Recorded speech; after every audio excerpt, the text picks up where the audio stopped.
अरे चंदा बहन, क्या हाल चाल है? तुम्हें पता है, तुम्हारे बारे में संतोषी बहुत बुराई कर रही थी और भला बुरा तुम्हें कह रही थी। संतोषी मेरे बारे में बुराई कर रही थी? क्या कह रही थी वो?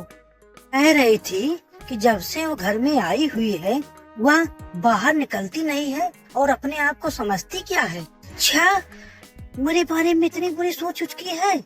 चलो ठीक है, मैं भी देखता हूँ कब तक वो रहेगी। चंदा, मैं अब चल रही हूँ, बाद में मिलूंगा, तब तुम्हें और बताऊंगा। वह दोनों में फूट डालने के लिए तैयारी में लग जाती है। अरे सलावती बहन, तुम कहाँ? क्या बताऊँ बहन, अभी मैं चंदा के घर से वापस आ रहा हूँ।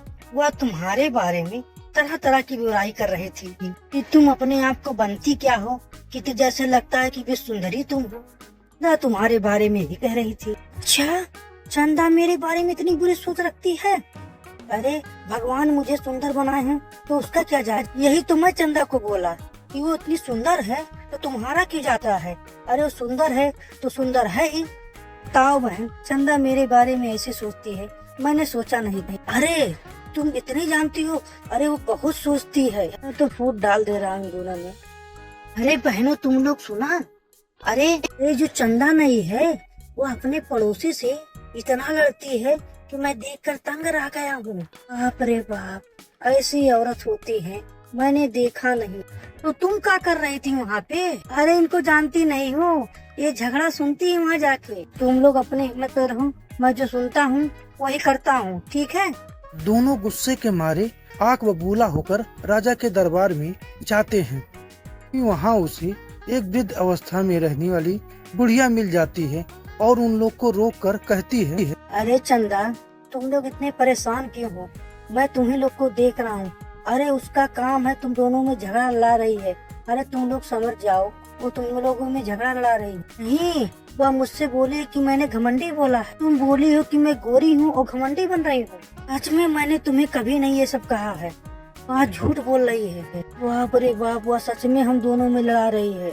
देखे, वह एक दूसरे को बोल कर तुम दोनों में लड़ा रही है। अरे तुम लोग समझ जाओ। सही कह रही हो दादी माँ, वह मुझसे बोली थी कि ये बहुत गोरी है। अब हम दोनों बहनों को साथ में चलकर उसे सबक सिखाना होगा, तभी वह सुधरेगी। अब चंदा और उसकी सहेली और बुढ़िया औरत उस चुगलखोर के घर पे जाती हैं। बाकी गांव वाले भी इकट्ठा हो जाते हैं। अरे चुगलखोर, बाहर निकल, नहीं तो मैं तुम्हें अभी तुम्हें बताता हूँ। क्या बात है, तुम मेरे घर पे इतना चिल्ला क्यों रही हो? तू क्या सोची, हम दोनों में झगड़ा कराकर हमें अलग करा देगी? भी कह रहा हूँ, सच सच उगल दो, नहीं तो मैं भी तुम्हारा झोंटा पकड़कर पूरे गांव में घिराऊंगा।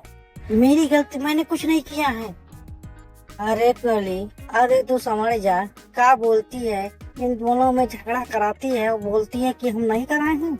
ये इसे गांव से बाहर करो, नहीं तो ये सारी औरतों को झगड़ा कराकर एकदम फूट करा देगी। अम्मा जी, इसे गांव से बाहर करो, नहीं तो यह सभी औरतों में फूट मत करा देगी। तो इसका दंड यही है कि सभी औरत इसकी बात को न सुने, इसे एकदम अकेला छोड़ दे। उसकी पोल खुल जाने की वजह से वह एकदम निराश हो जाती है और गांव में भटक भटक कर लोगों से माफी मांगती है। चंदा बहन, मुझे माफ कर दो, मुझसे ये गलती अब दोबारा नहीं होगी, मुझे माफ कर दो।